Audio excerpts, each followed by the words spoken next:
Hey there, my fellow Whovians and Whoninots. So, things are a little bit different, aren't they? This is Kasir. Hello. So, me and Kasir, we've been friends for, since kindergarten, first grade, something like that. Something like that. Yeah, something like that. And, Mans, right here, has never seen Doctor Who. Until recently. So, welcome to our new podcast. Welcome to New to Who. So, the whole point of New to Who was for both new and old fans of Doctor Who. Kasir, never seen Doctor Who. Me, I know a little bit about the show. Yeah, only a little bit. Yeah. Only a little bit, guys. Only a little bit. Don't show the rest of the room. Don't show my TARDIS-themed bed sheets. Today, we're going to discuss Series 1 of Doctor Who. Me and Kasir, we watched for me, watch for him, all of Series 1 of Doctor Who. As a person who have seen it many, many times, I have my own ideas and viewpoints, but Kasir right here, he's got some of his own. So, let's get it started. So we're going to start off with the first episode. Rose. Alright, so, what are your thoughts on Rose? As like a character, or like just like the episode in itself? Let's start off with the character. Let's do the character. Yeah, I really like how kind of like outgoing she is, but like at times like it kind of sucked like seeing her mom like worry about her, you know, because I'm like, well, I mean, am I allowed to swear? Well, darn it, man. You know, like, if I'm a mom, my kid goes off with some, like, space doctor guy who doesn't even have, like, a doctorate. He just calls himself the doctor. And, like, you know... As far as you know. As far as I know. Only Series 1. But, like, yeah, I don't know. It's, like, I like how kind of, like, whimsical she is. But at the same time, it's like, dude, like, just let people know you're going on space adventures, you know? Yeah. Well, what's interesting is Billie Piper, who plays Rose, that was her first acting role. Before that, she was like a pop star, like Britney Spears for the UK. And when that show was getting started up, when the New Who was starting up, she wasn't an actress. She was just a pop star. So everyone was like, what are you doing to my favorite show? You're casting this talented person, but not talented in the realm of acting. Well, I think that kind of really plays into the part, you know, if you really think about it from, like, I guess, like, the whole world, right? Like, Doctor Who is, like, this guy, or, like, I'm sorry, like, alien, who, like, you know, has, like, a lot of history to him, and, like, to kind of thrust, like, a newcomer, both in the sense of, like, actress and, like, you know, like, a new character into, like, that world, I think it kind of works, you know? Okay. All right, so we talked about Rose, the character. Now let's talk about Rose, the episode. So... like you, this was my introduction to Doctor Who back in 2013 is when I started watching Doctor Who, I'm guessing. I don't remember. We're in London. We're seeing Rose's life, typical flashing by her. And then she goes down to the warehouse. Not the warehouse, but down to the basement. Yes. And these mannequins start moving. What's like your thought process? Like, yeah, instantly worst fear. I think when I was like 8 or something, I actually caught a glimpse of like Twilight Zone, and they had a similar premise. Mm-hmm. So I was like, oh, like heck no. But yeah, you know, like Doctor like pulled up and he was like, hey, like, you know, you want to live, right? And Rose is like, who are you? And Doctor's like, well, you know, just follow me if you want to. One of the most iconic 9 moments is just him saying the word run. Yes, I do remember that. Everything in that episode for me, it works, but you can definitely see they're still making improvements on it. Yeah. For me, the standout is always going to be Christopher Eccleston's portrayal of 9, yes. The 9th Doctor. He gets it from his first scene, and you connect, you love him, you feel him, up until his last scene. Oh, man. But we'll get to that. So, let's talk a little bit more about Rose and her relationships. So, oh, boy. We got this feeling on... your favorite character. Fan favorite character. So I'm gonna go ahead and mention, we do not appreciate the actor who portrayed Mickey, whatever.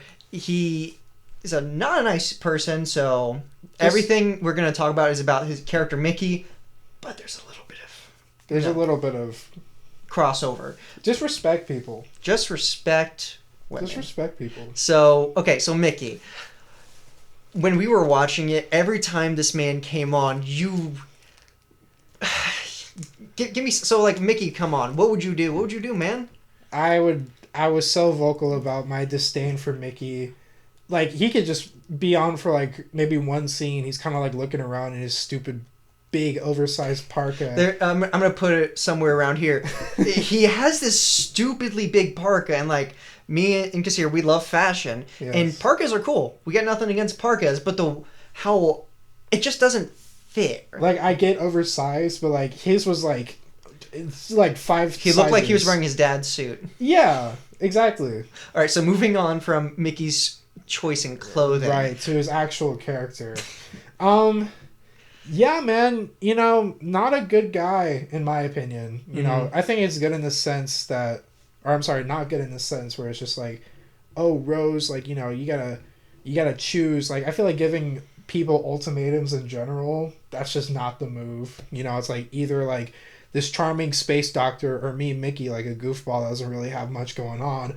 Sorry, but like it's true, Like it felt like he was like very like selfish at times. Like there was like a few instances where like, you can see like he cared, but like I don't think he goes about it like like the right way. And I think it's like, yeah, I want to kind of label it to like maturity wise, because like how old are they? Rose is 19, and I don't think they ever established Mickey's age, so probably around like 20. Okay. Yeah, so. Yeah, 800-year-old man traveling with a 19-year-old girl. Show business, baby. That's show business, baby. All right, so keep on moving. So when we were introduced to, I forget the character's name, the guy who was obsessed with the Doctor, who had this blog about the Doctor, and Rose met him, Clive. Oh. Yeah. R.I.P. Clive. Spoilers, R.I.P. Clive. It's just like, so I feel like that's a perfect introduction of how internet culture would see the Doctor, like the people who over theorize over anything. Like if we see today, the people who go on these Marvel blogs and like make Marvel YouTube videos and like it's like, oh, but if you see in this frame, this one might be Mephisto, but this one over is like dissecting every little bit, which I feel like Clive definitely represents that. Right. Yeah, I mean, I feel like it's just a lot more people doing it nowadays, so it's like kind of not like normal, but like it's just like more people are doing it, or it's like more out in the open. But like, I mean, yeah, it was interesting that you bring that up, because like I'd imagine that like a lot of characters like Clive, like like the techie like conspiracy kind of guys are kind of like made out to be like these like weird like outcasts, but like he was like a family man, yeah, like he had a whole family. He just had his wife and his kid kid. I'm like, and that's why it hurts so much more, to see him go. And we're like, he was proven right. Everything that he believed in was right, and then he died. Yeah. All right. So on to the last point for Rose I kind of want to discuss is the introduction to the TARDIS. When Mickey's mannequin headless guy is running around trying to chop stuff up, and oh, that's right, I forgot about that. Rose is like panicking, and the Doctor's like nonchalantly, "Hey, come into my wooden box, 19-year-old girl." So I loved, like, we're both into like filmmaking and everything like that, and I love like the suspense, the build up, and how everything kind of the world stops when Rose walks into the TARDIS. Yeah, her whole world changes. I mean, like as soon as she walks in, she's like so taken aback by just like, and the fact that we don't see it, and like we just see her reaction, this glowing green light, and she just has this face like, oh crap, no swearing, oh crap, just absolutely great. So Rose, out of 10, what would you give that rating? As a newcomer that hasn't seen any other like series of Doctor Who, I'd give it like a solid like 7. 7? Because I mean, like it introduces like, the characters, mainly the Doctor. I like how they don't give like too much away about him, because that would just be way too much for like a viewer. Before we move on from Rose, one last thing I think that perfectly introduces the Doctor when he's having that discussion with Rose. He holds her hand. He's like, when you're a kid and you're told that the Earth is spinning, you cannot feel it. I feel that. Yeah. Every single moment, I can feel that. Perfect. You don't need to say like, I'm a Time Lord from the Gallifrey, and That no, would have been too much. that would have been too much, and I felt like that was perfect, and you got the scale of it without like him having to explain himself.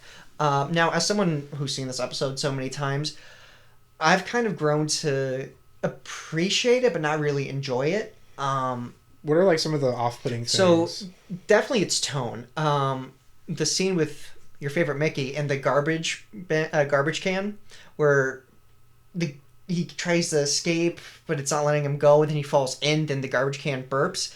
It's kind of so. What Rose is, it's kind of like a great representation of what to expect in the show. You're gonna get these high, super sci-fi kind of techie stuff, like super out of this world living plastic. What? And then you're gonna get some goofball burping garbage can, which is kind of like preps you for the shows. Like everything's gonna be crazy, but don't take it too seriously now. Yeah. Which is cool, but as I tend to do for people who've never watched the show before, like Kasir, I introduce them to Rose, and it's kind of hit or miss sometimes. I found that some other episodes might be a better introduction, but just never skip 9. People tend to do that. No, don't skip 9. He's great. All right, cool. So, second episode, End of the World. Ah. So, how much of this do you kind of remember? Is this the one with the pig and the spaceship? Yeah, with the bossy trampoline. Yeah. Okay. Let's see. So can you like give me like a setup to the episode? So it was Rose's first big adventure into the TARDIS, and the Doctor's like, hey, it'd be great to see the world explode. Your home world is gone. And they go to this viewing party with all of these weird alien creatures. My favorite being the face of Bo. Remember the guy in the giant... How could I forget that? How could you forget such an iconic guy? Some standout points for me would be Cassandra, the villain. I think it's hilarious. Like, people nowadays will say Doctor Who has too much social commentary. That's not the case. It's just, I like the way it's done, especially in Davies' era. And that's the showrunner, is Davies. Where he kind of makes fun of the overuse of plastic surgery. Yeah. Making it dehumanizing. I mean, you also got to really think about like what else was kind of like on the air at the time. Like a lot of like reality shows where like people were just like essentially like really beating down on people like because of the way that they looked. Like say like, oh yeah, like you're like a 6 right now, but if you got like this body enhancement or whatever, you'd be like a 10. So I think it kind of works. I don't think it's too much social commentary. I appreciate Cassandra and how gruesome her death was. She just yeah. Yeah. So I'm gonna give you. Do you remember the service worker that Rose was talking to? Service worker. It was such a short scene, but it has stuck with me. That's like the episode. That's the party episode I remember vividly, where Rose is kind of taking everything in, and then this engineer comes in, and she is like, "I can't talk to you unless you give me permission." Oh, okay. I do remember that. Yeah, and a little bit.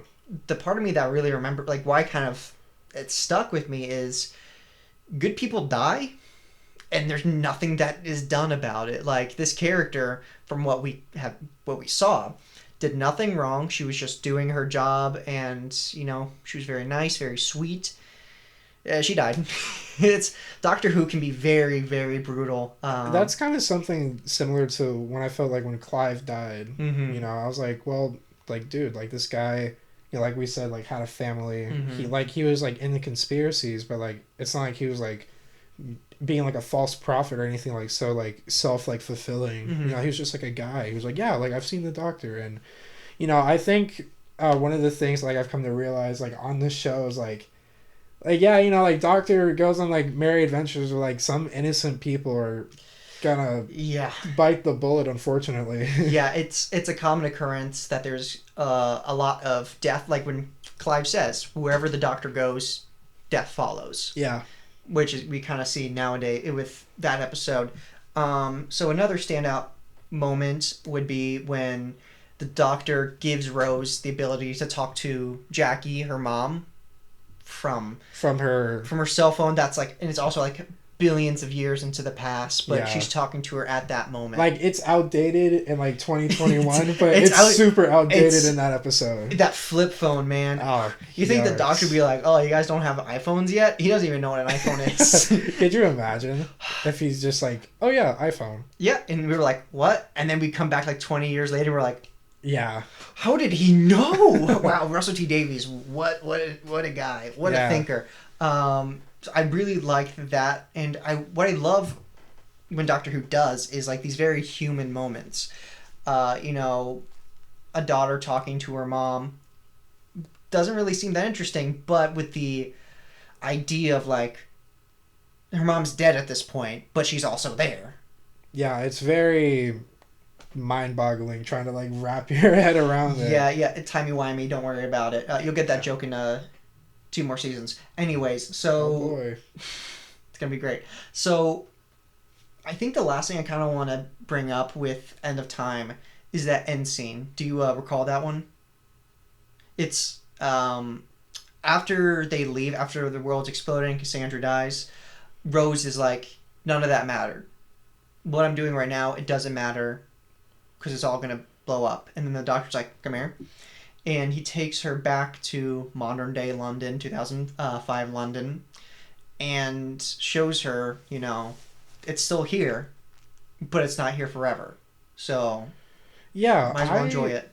I feel like you know, me personally, like that's something I've had to like really like get a grip on. You know, it's like if you're too busy worried about what's happening in the future or like what you did wrong in the past, and like you're seriously gonna miss out on like, you know, like this, you know. And I feel like it was a very kind of like, yeah, like the doctor had like a more like a, I don't know what to really call it, but like Rose definitely had like more of like a nihilistic kind of like approach to things. It was very, very nihilistic. I mean, like, which I don't blame her at all. I mean, you just saw your home planet get destroyed. You think, you know, that would cause some issues in the head.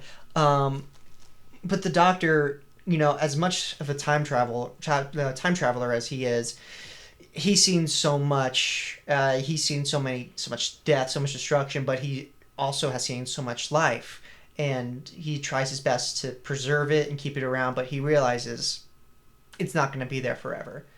Things go away, time happens, and might as well enjoy it while it lasts. And one last thing about that scene is we get a hint at the bigger universe. Yes, we when do. He mentions a war. We don't get a name of the war, but he mentions there is a war and both sides lost. That's what I'm going to say. I love that bit right there. All right, cool. Wait, is this the episode with like, you know, like the message? Oh, or was that the every episode has one hidden. Every episode has one? Even the first one? I'm not sure about the first one, but in this episode, I'm fairly sure when they're moving the TARDIS to a different dock, they're like, the owner of a blue box, please move their transportation to Bad Wolf Bay or something like that. Okay. So the Bad Wolf Zone or something like that. It's hidden in every episode. It's like an Easter egg almost. Gotcha. So End of the World. Scale of 1 to 10. Even though like I had to like kind of refresh my memory, it has been like a few weeks since. It has been. Yeah, so I'm trying to remember. This has been quite a thing in the making, hasn't it? Yes. Oh man, honestly, I'll give it like a 7.5. 7.5, cool. Yeah. Personally, I find that there's a little bit too much fluff in this episode for me. I feel like the BBC was like, hey, we have all of these weird costumes around, and Russell T Davies was like, we're gonna use them all for this parade of craziness. But yeah, I'd say it's a fine episode, just not my favorite.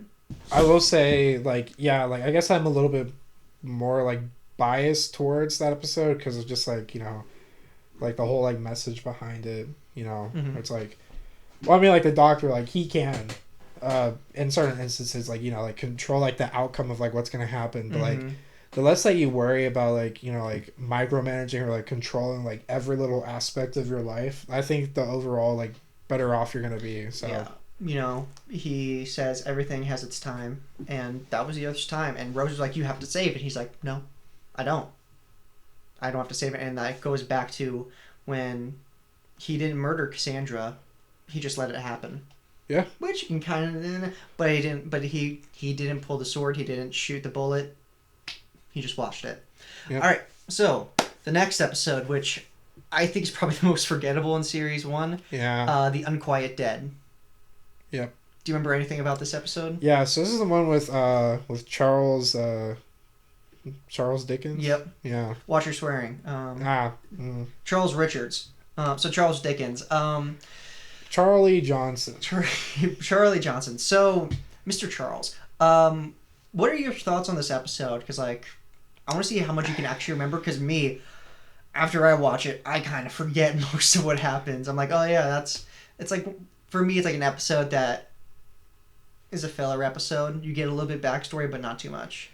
Yeah, it feels like, honestly, it feels a little bit underwhelming. I feel like they tried to really, set up something, bigger. Mm-hmm. But, it kind of, not like the episode, wasn't, awful, but, later on episodes, maybe, even, 2 episodes later, there was, an even, bigger setup. So it kind of felt I don't know, because, with the whole ending scene with, the ghost and, and the ghost fume spectral creatures, you know, and just closing the gate. Well, we didn't really see the gate anymore after that, because I mean it did close, but was there any other mention of it, or did that ghost or No, did that lady even get a mention? Or well, I will say this isn't a spoiler or anything, but that actress did go on to be a part of a Doctor Who side project, but they made that character an descendant of that character.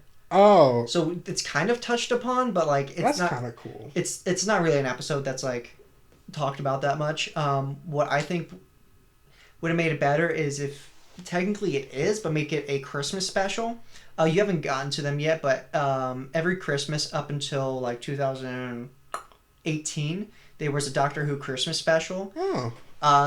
Where there were just one-off stories, and they're really, it'd be really, really fun, or, kind of, but it's Christmas, so who cares? I feel like it would have done better with that kind of vibe with it. It felt, I see what you mean, though, because, it had, Charlie Johnson, the guy who did, a Christmas Story and whatnot. Carol. Yeah, Christmas Carol, a Christmas Story. Thy shoot out. Yeah. Thou shootest thine eye out. Yeah, that one. It's the ghost of the Christmas leg. Yeah. Ghost of the Christmas lamp leg. Yeah, that's it right there. Nice. But yeah, no, so you have the Christmas Carol, author. And it's I kind of like his character throughout. I think his character is what it is made definitely me like the it. strongest aspect of that episode is Charles Dickens. Yeah. The big problem with me is, for someone who has seen Doctor Who, it falls into the trap of a lot of historical episodes with famous people where it's oh, famous person, you're so famous, isn't that cool? And they're just no, I'm not. It's what are you talking about? And it kind of just revolves around them, but a little sci-fi, and you'll see that as we go on later. Spoilers. Okay. But that's kind of my only issue with it. That, and it's forgettable. But yeah. Out of 10, how would you give that? I do love Christmas, but I'll give it. If I didn't tell you it was a Christmas episode, would you? I may have pieced it together. Yeah, I mean, it's Richie. Yes. But I'd say 5. 5? Yeah, it's probably what I would give it to. I really liked what, they had going on with, the ghosts and stuff like that, and, the whole gate, but it just wasn't... I feel like if it got one more draft in the writing room, it would have been better. Yeah. But... it is what it is. All right. So, now we're on to our first 2-parter. Aliens of London and World War III. Oh, boy. Yes. Potty humor, my favorite. It was a different time. 2005, fart jokes were in. What do you mean, they're not in anymore? Who was going to tell me? No way. I'm not sure if you guys could pick it up, but It's gonna be a little stinky in here. Yeah, that's gonna smell. Oh, I'm sorry. So, This guy. we were talking about the Slovene. It had to happen. Yeah. So, the Slovene. Before you discuss the episode, what are your thoughts on their character design? Wow. I mean, if I was like, let's see, what age did you like start watching this? I was like 13. If I was 13, that would scare the living heck out of me. No, for me at 13, I was like, that's funny. Are you my mummy? That scared me, but we'll talk about that later. Oh. So the Slovene, I think they're so overly designed. You think so? I think so, because like it just, yeah, I can see what you mean. It feels like E.T. with like extra steps. it's E.T. with baby cheeks, pot bellies, long arm claw things, and I love them. I'm just gonna say I love the Slovene. I think this two-parter is absolutely fun. A little bit of social commentary, but I feel like it's too on the nose or brown nose with this. And our favorite guy, Mickey, actually does something. Mickey! Oh, yeah. But so like with it's making fun of like politicians, like the whole farting thing is making fun of politicians, which that's like grade school level of political commentary right there. And I mean, like it kind of works. it kind of slaps. If you think about like what's happening now, you know, it kind of works. It kind of slaps. Yeah. So I'm trying to think. Do I have any issues with this two-parter? We get introduced to the best Doctor Who side character, Yes. Harriet Jones. Oh, I was gonna say, yeah, I couldn't come up with anything. Yeah, Harriet Jones. S tier. So does S she? tier. Would that be? Are you not allowed Spoilers. to tell me? Is she Spoilers. gonna come back? Spoilers. Okay. You'll understand that reference in about 15 three series. Oh my god. 3 series. You'll understand that reference. By the way, newbies also watching, series is what they like to call seasons. So for BBC in the UK, series is their version of seasons. So when it's like a series finale, they go, oh, the show's ending. Nah, just they're coming back for another one. I only do it for Doctor Who, and it confuses everyone else, and it also confuses me. So if I say series or seasons, it's the same thing. Thank you for pointing that out. So Yeah, I meant to say like first episode, but I just didn't think about it. it is. We're just having a good time. So let's start with Aliens of London. Yes. So it starts off, Rose, where you been? It's been 1 year. It's been a whole year. I mean, just like totally disrespectful. Totally disrespectful, and like just walking like, hey, how's it going? Like at first, like like I did feel bad for. Well, no, like I still do feel bad for like Rose's mom, Jackie, because like, I mean, like, yeah, that's gonna be hard, Mm-hmm. like your kid is like off on these like space adventures. Mm-hmm. You don't even know, like you get one call from like thousands of years in the future. as far he doesn't even know that. Yeah, Like, doesn't even know who she It's is. just like, where are you in like, I don't know, like Czechoslovakia? Like, where are you? Somewhere in Europe. Yeah. My favorite part, like, not to like derail this, but my favorite part is more of great Doctor Who acting, where her and Rose have that discussion. It's like, I don't even know where you are. Where were you? Always makes me laugh. I'm just like, God, like Jackie's, the actress who plays Jackie, she's usually great, but that line delivery is so unintentionally funny. Yeah. Where were you? So we go into that, and then alien ship crashes on Big Ben. Yes. This huge news story pops up, and the Doctor, he can't go in, and then they're like, oh, television. And I love the thing. So this is a thing that Davies goes back to a lot, is using television news broadcasts, any other sort of like television show series to give exposition. He doesn't like have the Doctor walk around saying, well, this alien right here is from the planet of Jubraxis and they are from this, but it's like, no, but like they have human beings. It's like how we would get our information. It's just like flipping channels, going, all right, let's see what this channel's talking about. This one, this one, this one. And that really works as like a new viewer, because like sometimes when the doctor talks, like he's so smart, like I can't keep up with it. Yeah, how do you feel? How do you think his companions feel? They're just like, Yeah. Oh, but aliens. Okay. Like once again, it really adds like the realism of like this whole like sci-fi world, and that's something that I also liked as well. Mm-hmm. And then it turned out that alien was just a little piggy, and that always makes me sad. But then when you watch it, you're like, yeah. I'm like, Kasir. He was scared. Well, see, I didn't know those what are they called? Selines. I didn't know the Selines were like were like the main thing. That was a smart diversion, though. It was a very smart. I didn't see it coming. Yeah. You thought that was the alien right there, but no, it was just a mutated pig. Yes. And I love the way the doctor's like berating that soldier's like, what are you doing, you idiot? He was scared. He wasn't gonna hurt anyone. Yeah. Also, the actress who played not the doctor, but the doctor who was looking after... The one with the doctor. The one with the doctor, not the doctor of the doctor. The one who was with the doctor. The one with the glasses. She also pops up in the same show that the maid pops up in. It's called Torchwood. Torchwood. Well, we might delve into Torchwood. Just any BBC show. It's about Doctor Who. Oh, it is? Yeah, so it's like a subset. But Torchwood comes up later on, but spoilers. So I just thought that was a cool thing. Okay.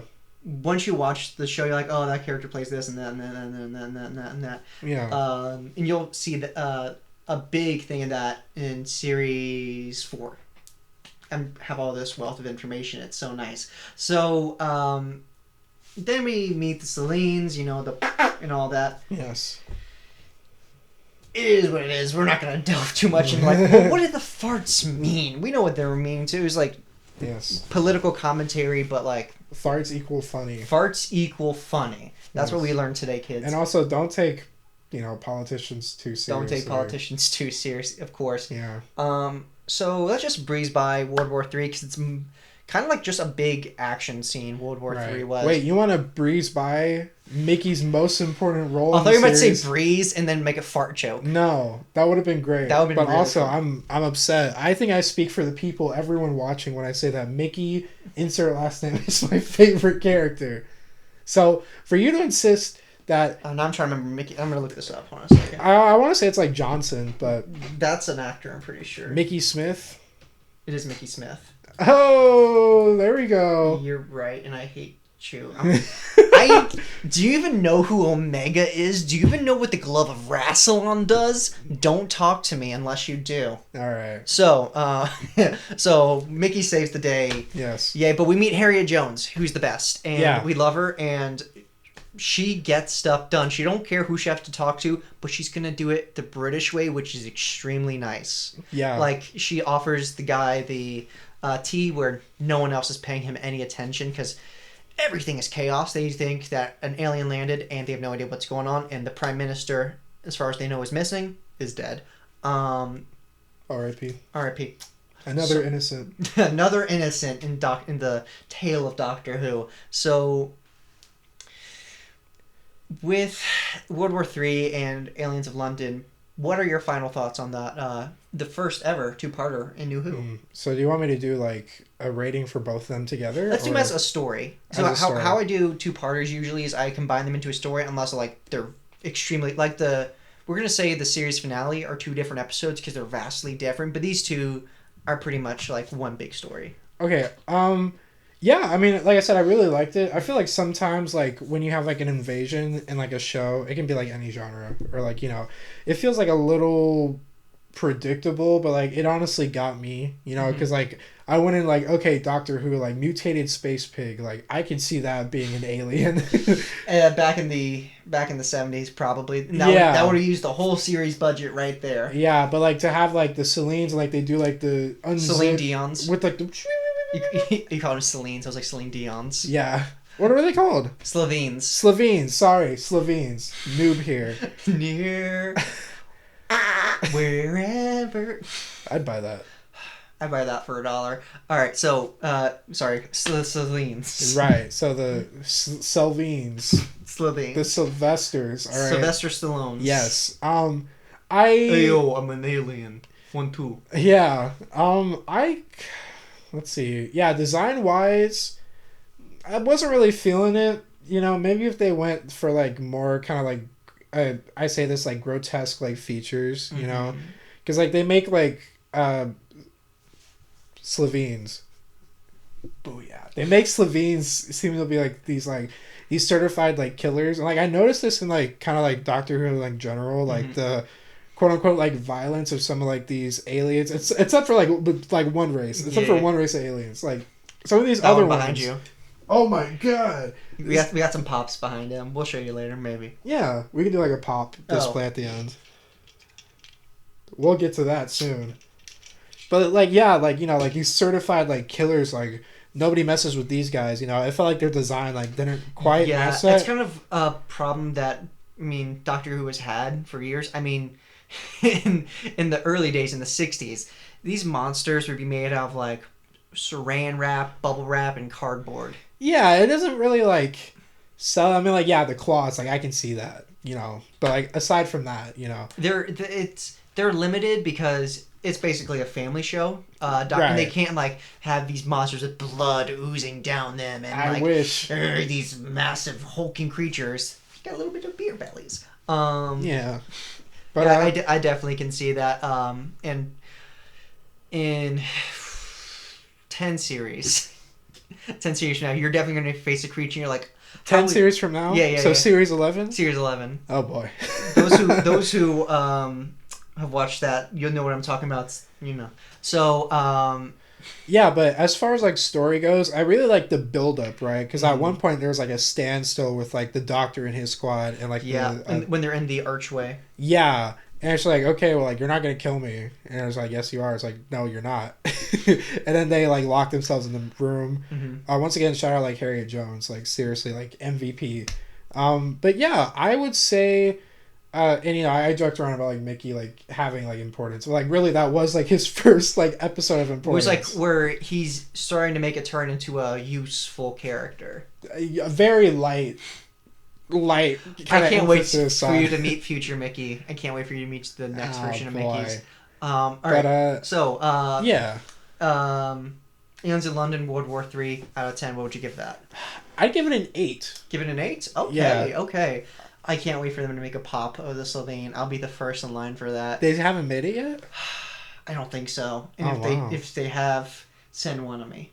So, okay. So, next. This was a turning point for me and probably for you. Oh, it definitely was. And one of the best episodes of New Who in general. Mm-hmm. I'll kind of go into the history of that a little bit later, but we're just going to talk about it now. It's one of the best. It only needs one name. Dalek. Exterminate. So, as an outsider, you kind of knew what the Dalek was. Yeah, I mean, like, it looked like R2 salt shaker guy. yeah, but he's got like a Plunger. yeah, he's got a plunger. Yeah. And so I'm going to dissect this episode a little bit. What I particularly like about Dalek is the Daleks always get mocked a lot. Like not here, but in the UK, when Doctor Who wasn't around, it was ridiculed a lot. It was made fun of a lot, parodied a lot. And people would make fun of the Daleks. They would say, "Oh, I can't go upstairs because it doesn't got feet," or it's got one eye. If you just shoot the eye, you'll be fine. Or it's got a plunger.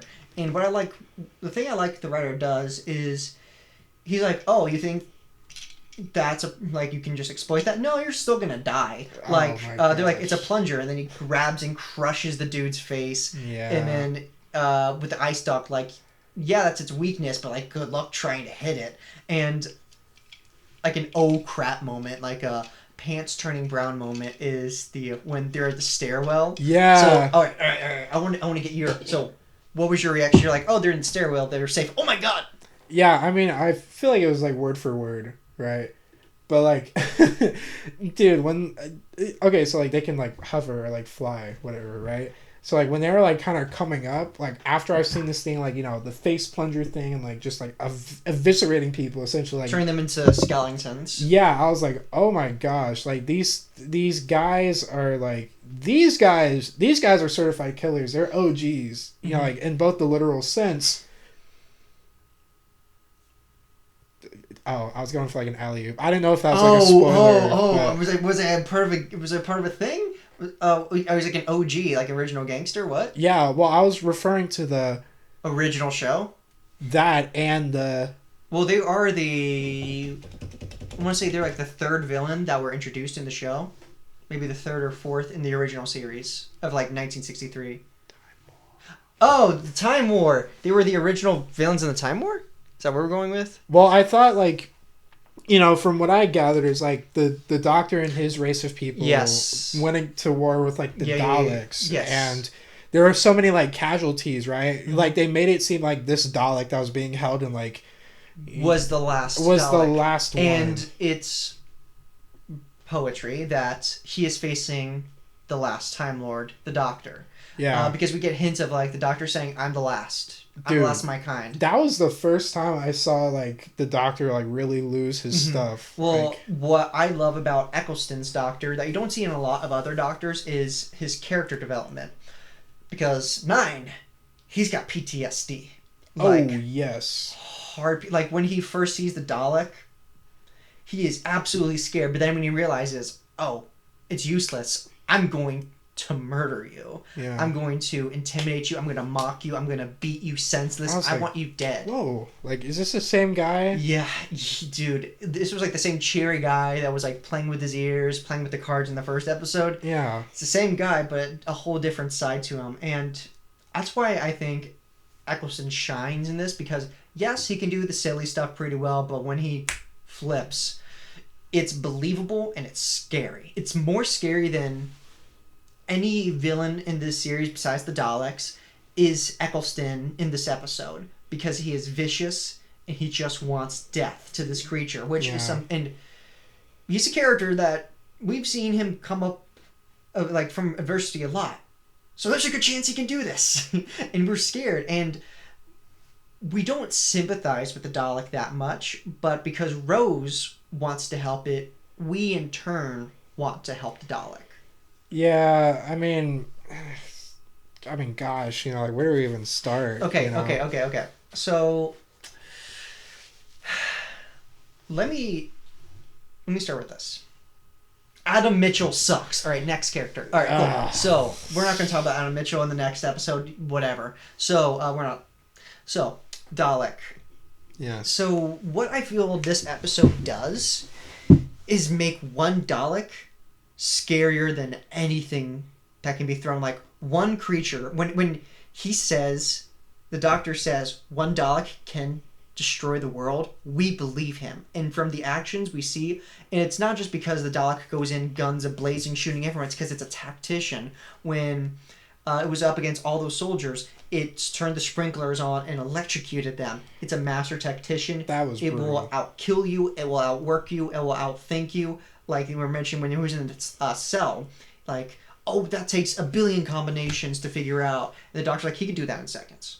Which he did. He did. Yeah. And to the outside viewer, Daleks aren't that scary. I mean, like, look at this thing. I love Daleks. I think they're become Tenet. We'll get to him next series. So, I love the Dalek. I love the way it's designed. I think it's absolutely adorable. But when you watch it, especially in this episode, you're like, oh my god, this guy's scary. So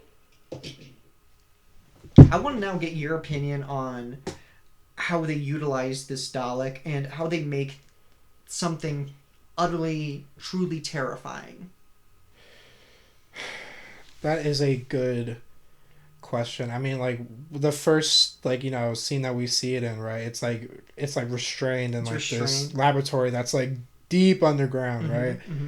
So like, if you're like a sci-fi buff of any time, things that are like hundreds of thousands of meters like underground, should not. Yeah, British. That's good. That should not see the light of day, right? So the fact that like these humans that are trying to like play God on this thing, and like you see in contrast, like you see like Eccleston like freaking the heck out, like that's what really like sold it to me. Like, okay, like this thing like shouldn't be, and, like that's like such like a common trope, right? Mm-hmm. But like I feel like the Daleks, honestly, and like, or at least I'll say like the Dalek, right? Like the Dalek in this show like really sold like the trope of just like, you know, like kind of like essentially like getting what you deserve, like when you try to like play God with like these things that just shouldn't be messed with like mortal hands, right? Yeah. Well, what's interesting is the Dalek wasn't a naturally made thing. They were genetically mutated To remove their emotions. to remove every emotion except for hate. And they are Terry Nation, who made the Daleks back in 1963. He made them as an allegory for Nazis and fascism. I can see that. Where everything that is not like them, everything that is not pure, must be exterminated. And I love how that is written. I love just most things about the Daleks, especially in Series 1, is perfect. I think they're not overdone. I feel like they're still threatening when they're around. It's like a pants turning to brown moment, and they are terrifying. And we're going to talk about the score for just a second. Murray Gold, who has composed most of New Who, does an absolutely amazing job with the Dalek theme as well as like a bunch of other themes in Series 1. I can just gush about this episode for like this episode's probably gonna be like around an hour and a half. I can probably talk about this episode for that long. Don't tempt me. It was definitely one of my standouts. So for sure. I mean, like, and there's so much I want to talk about. I think also to kind of like mention like another part, like you brought it up, like there are like anything that's like they don't deem as like pure, like they want to like eliminate. That's why I also think it's so scary, because like these things are gonna keep going until like they're not gonna stop. They're not gonna stop. They don't have a reason to stop. They just want their thing, and no amount of money, no amount of anything can make them stop. And it's like you know, when you really think about like the humans in like general, like we're so different. Even if you take like a targeted area of like a city or whatever, and like you really like look at who's in it, so much diversity. And, like the fact that like the Daleks, like, oh my god, it's just like it's really a lot to think about. We can dissect every character and make a whole different video on them. Like the guy who owns the Dalek, such an interesting guy. That guy sucks. He does. Yeah. So we're gonna try and move on. If you guys want to hear us talk more about Dalek, we'd be more than willing to. We love this episode. I think it might be my favorite episode of this series. It's so hard because the series is so stacked. I want to say it's maybe like my third, like top right. 3. We'll discuss more about that. So let us know in the comments. So, all right, Dalek. Yes. It's okay. No. So everything we said. Yeah, you know. Just water it down. Take it with a grain of salt. No. Yeah. All right. So out of 10. 9.5. 9.5. Absolutely the same. What more can we say? Beautiful. All right, so next is kind of another. We go from Dalek to the long game. You remember that episode? Yeah. So we're gonna not spend that much time on it. Okay. Because there's not a lot to talk about with it. It's that Adam Mitchell sucks. Adam Mitchell sucks. That's it. So I feel like it got so close to getting really interesting political commentary, but just missed. Just struck out. Because think about how much we depend on media, like news media. What Russell T Davies does a lot of is discuss news media, and it doesn't quite reach it. Like, it could have been something a little bit more, like, I hate to use the term, but it could have done with like some fake news, could have done with like altering news to fit a certain narrative, right. Which it teases that, but it focuses more on this CG effect you can do where your brain is shown, which it's a cool effect, but like I want a story. Yeah. Well, maybe it's like they weren't feeling like too confident about. Yeah, I mean, you got Simon Pegg in this episode. Simon, oh dude, when I saw him, I was freaking out. Yeah, but it's so underrated. Like, he doesn't do much. Yeah. Well, I mean, like the fact that like he was like. I mean, this is the only thing I remember him for. Double check. triple check, quadruple check. That's it. That's true. That's all he does. Do you think like people at the time like took the show a little bit more seriously since they had like a name attached to it, like Simon Pegg? Yeah. It was better well received than it was in like in the what's called the wilderness years where it was like no Doctor Who was on. Okay. Yeah. So it was respected, but it wasn't as big. Like it was probably big in the UK. In America, it was decent, but when Matt Smith came on, that's when everything kind of blew up. At least that's what I was told. So, Okay. and that's when I got into the show. So, proof. Yeah, just an episode that almost got there, and it's set up for the series finale while being put on platform 1. I want to say it was platform 1 that was taken on. I could be wrong. Whatever. I like the kind of like the dystopian feel of it. Okay. You know how you have like this section kind of like Mhm. it gives me vibes of golly, it's on Netflix. It's not called Elevator, but it's like this elevator. Yeah. I know what with- you're talking about. That's Yeah. that's a good movie. It might be the elevator. It's not the elevator. It's something. The lift. Well, that's the British version. This guy. But I know exactly what you're talking about. Yeah. It definitely does give you a dystopian vibe. Like people would just want to keep going up and up. But it's Which like when you reach the top. political commentary. Whoa. So the long game. Final thoughts. I think it does a good, well, it does an okay job of like setting up for the finale. Mm-hmm. And that's what I'm saying. Like, I feel like other episodes, like after, like do a better job of setting up for the finale than like the actual you know, it's like the alley oop, but like it hit the backboard, It's like and then someone else caught it. It's and the then, guy dribbling the ball up the court. And Yeah, he's not exactly. he's just gonna pass it, and that's all. That's all he does. He's gonna dribble, pass for the alley oop, then series finale. Well, he's gonna dribble it, pass it to someone, and sit on the bench. As soon as he makes, he makes the pass, the coach is like, "All right, come here, you did it. Come on." Did they do good, coach? Yeah, son, you did okay. Yeah. All right. So rating or out of 10. I'll give it a 6. I was gonna give it a 4. Really? Yeah, I'm not a fan of this episode. I feel like I'm being generous because I don't have any other Doctor Who series to compare it to. When you've been as jaded, when you've been overexposed to as much stuff as I Did have. you just use jaded? Yeah. He's describing your favorite show. Yeah. It's a thing I love, so I hate it a little bit. Okay, that's fair. That's fair. There's parts of me that are like, man, I love it. Then there's other parts of me like, oh, why am I watching this right now? This is vividly hurting me because of how much I care about it. Yeah. So I would give it a 4. It's like, it's an okay episode. You know what? I'll meet you in the middle. I'll give it like a 5. 5? I feel like certain characters really like Not either Adam Mitchell. really either underperformed Adam Mitchell. or like they really kind of like dragged it down. Adam Mitchell. Right. Well, I was gonna kind of reference to the lady. I can't remember her name. She was the reporter who had like the dreads. Yeah, I Not thought they dreads. were. She had the what hair did she have? I don't know. She had hair. Braids. She had braids. Yeah, she had braids, and I was like, I really thought they were gonna set that up to be something bigger in the future. Yeah, like maybe she would come back or something. Yeah, and which like we can talk about that when we get to the like episode, but like yeah, it just felt really lackluster. Yeah. All right. So moving on from the long game to Father's Day. Oh boy, this hurts episode so good. It hurts so good. Oh my God, how great of an episode is it? All right. Wow. So Rose, her backstory is her dad died when she was very young, and all she has are the stories that her mom tells her, which turn out not to be so true. It's a romanticized version of who her dad was. Yeah. And I feel like it's realistic in that it's very sense. realistic. I appreciate how they present her dad. Yeah.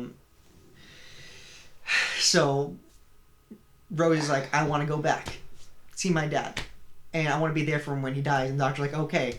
The first time she does it, Rose, chickens out. But then the second time, she makes a big ooh-ooh. She makes a big mistake. Yeah. She goes out and saves her dad's life, which you would think, hey, that's great.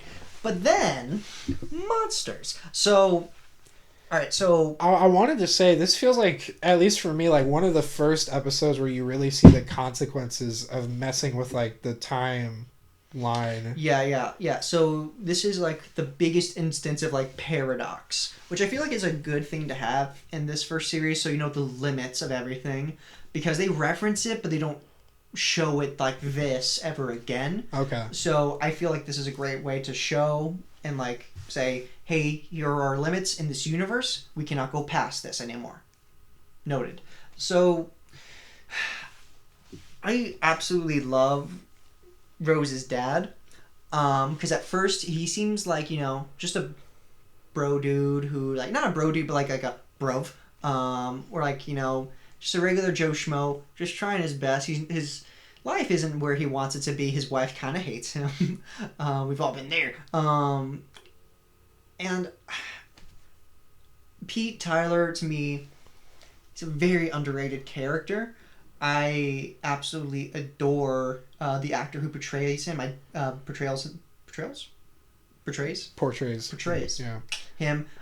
He's very charismatic. Very charismatic, and you know he doesn't get a lot of screen time, but he gets enough. There's a little bit of backstory I want to get to on this episode, but we'll talk about that later.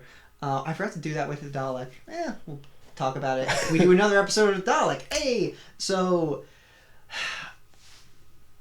What are your thoughts on this episode? Because I have a lot, but I want to make sure I want to get your points across because man, this was like the first episode to really like tug at my heartstrings. Man, I was like, oh man, you know, because like, you got to see baby Mickey.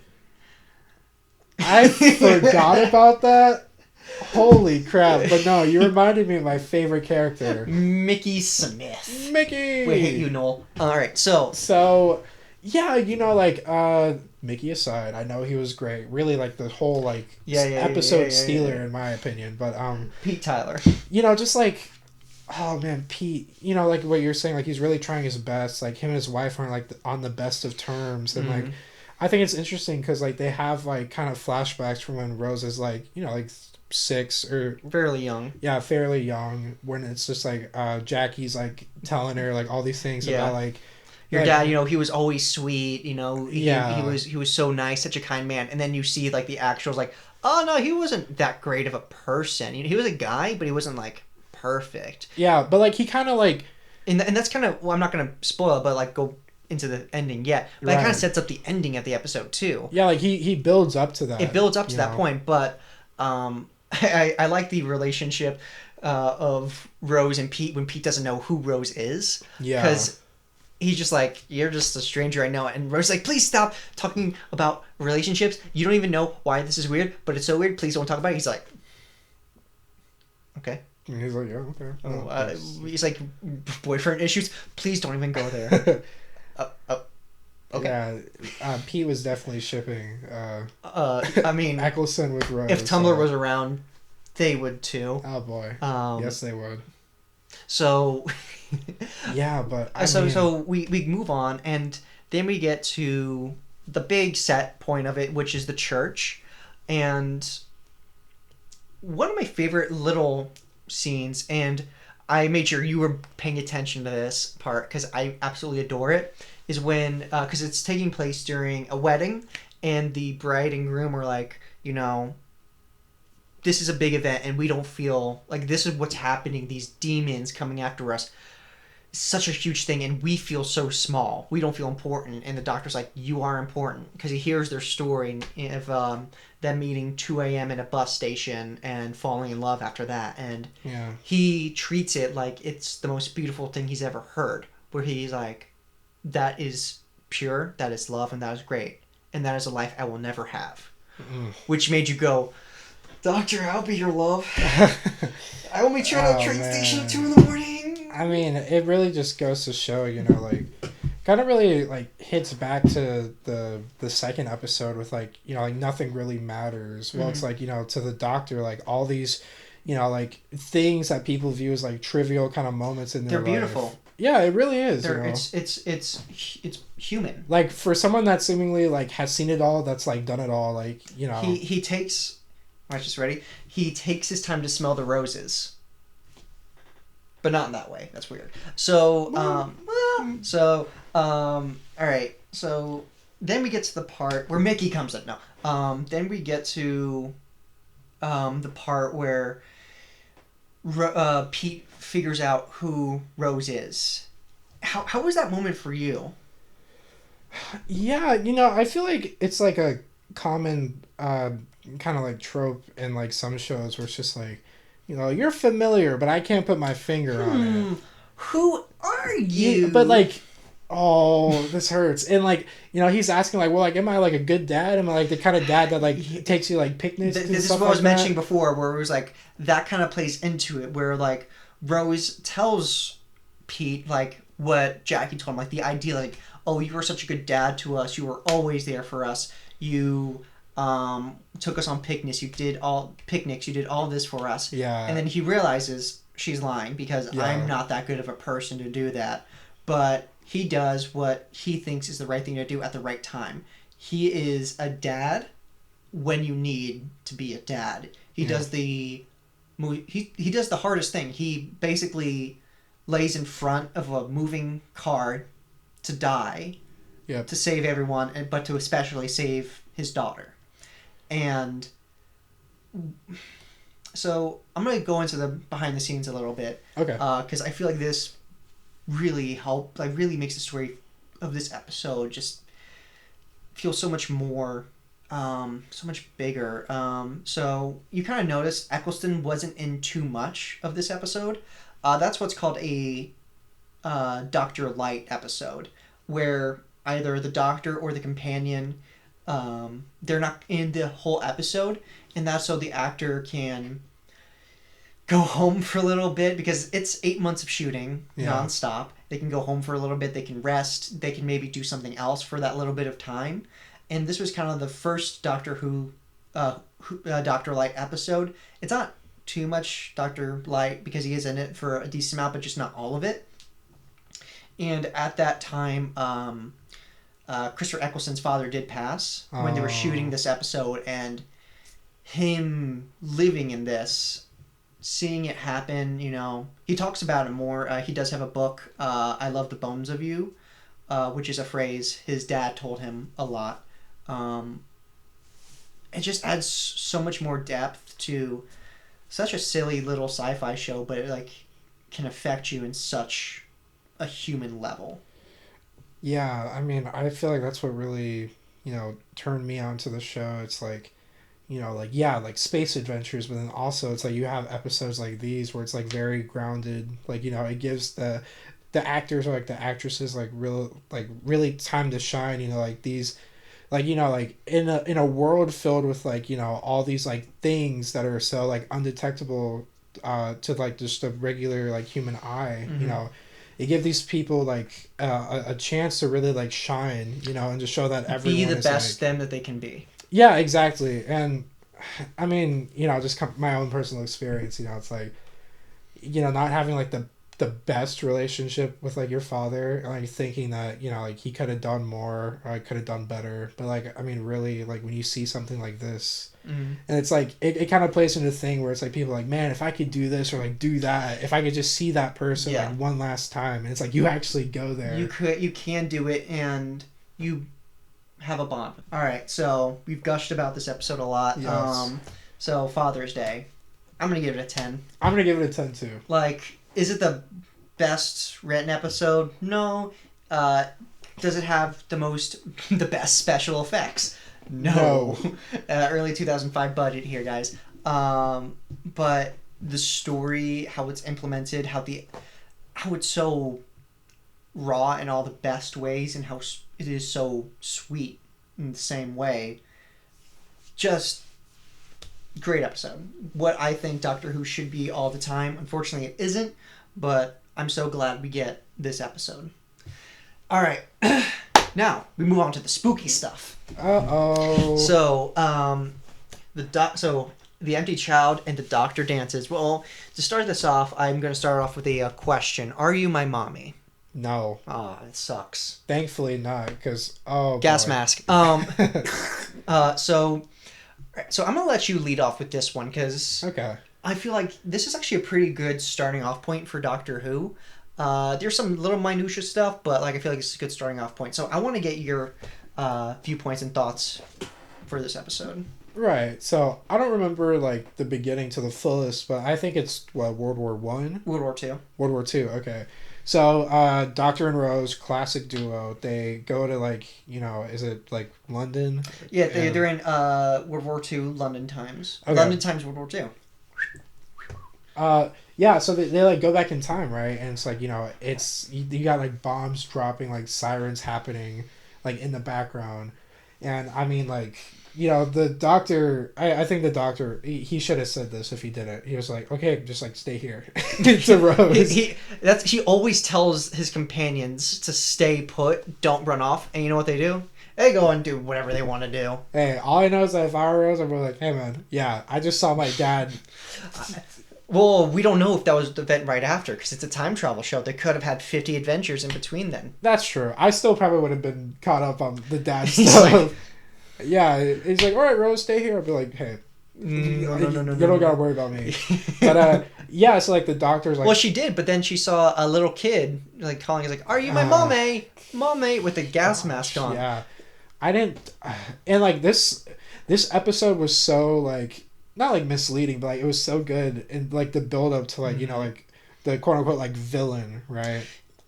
Antagonist. Antagonist. He's a force of nature at this point. He's similar to Michael Myers, where there was no intent, there was no cause for this. He is just there. He's empty. Like so, Michael Myers is called the Shape.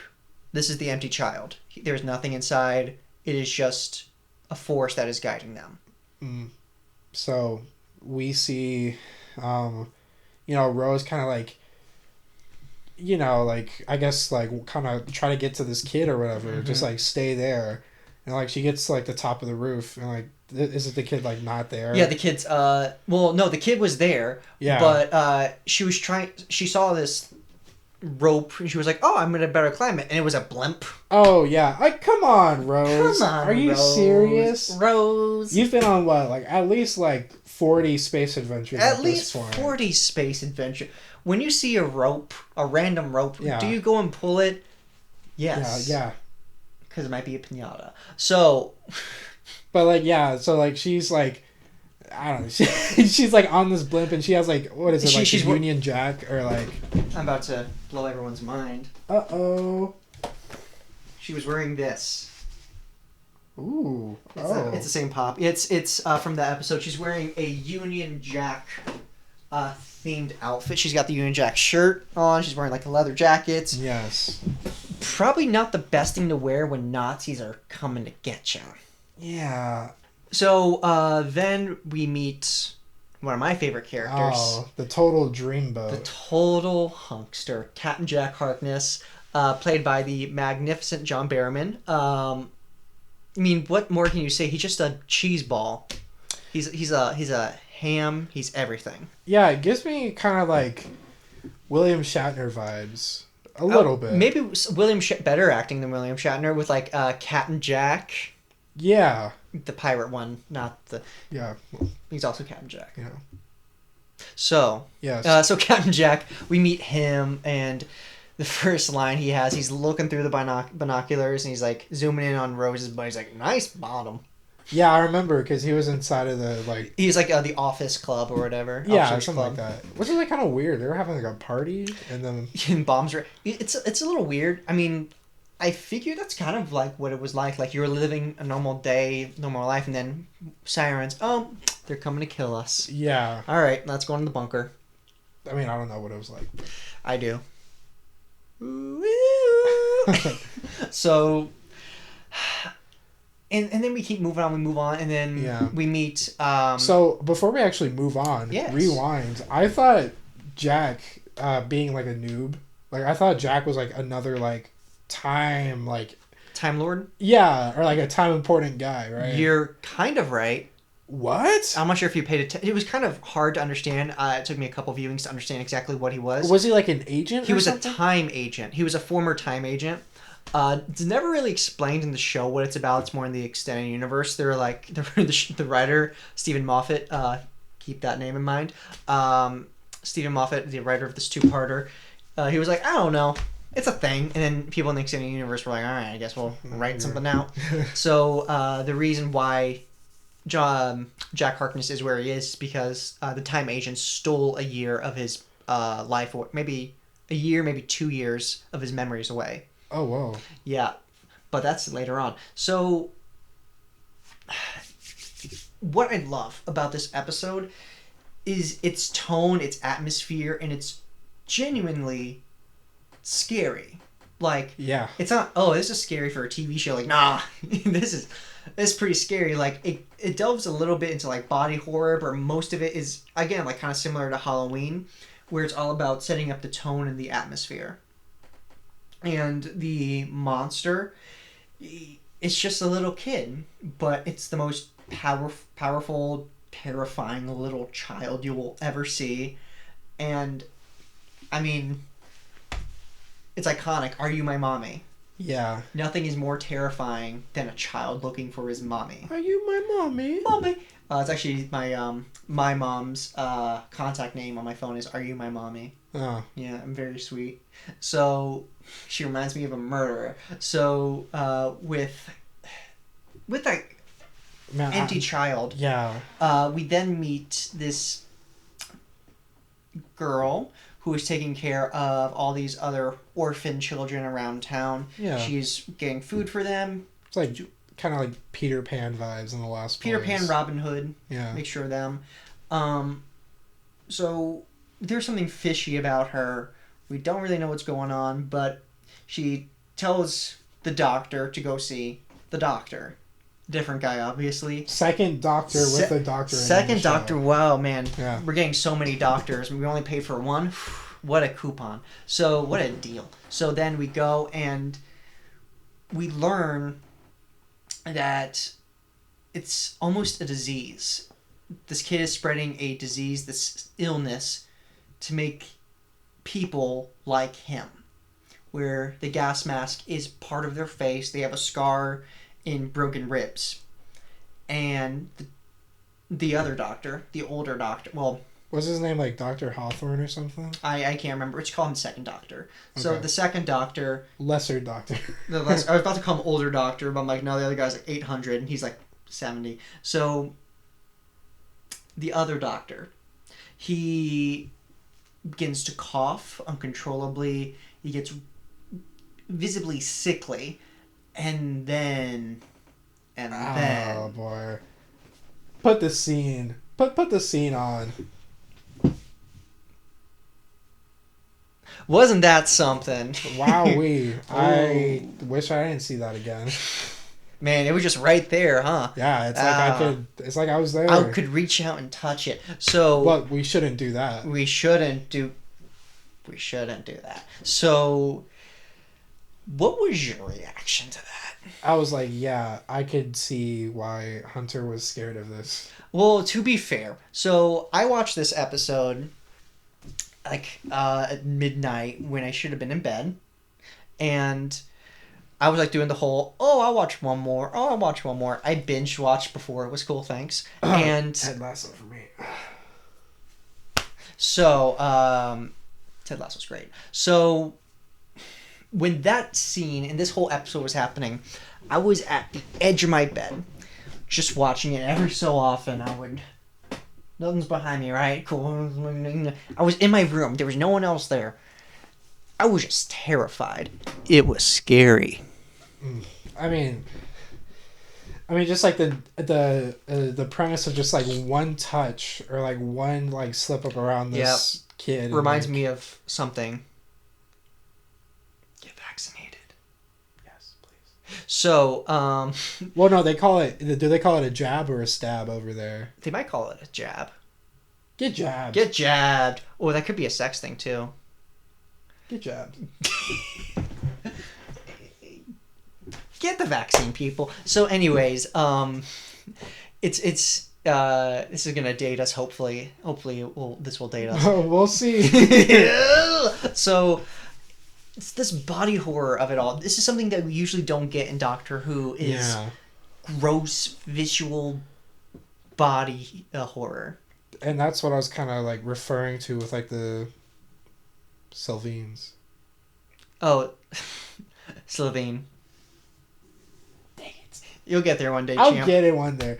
The Celine Dion's, right? Like, I felt like they were really missing that aspect. So, like, when I saw it in, like, this episode, I'm like, well, where was this? You know, I kind of want to, like, fault it to, like, budget or, I'm kind of glad that they saved it for this, because how much more impactful is that moment?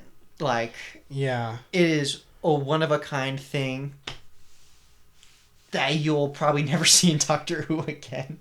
Something just that.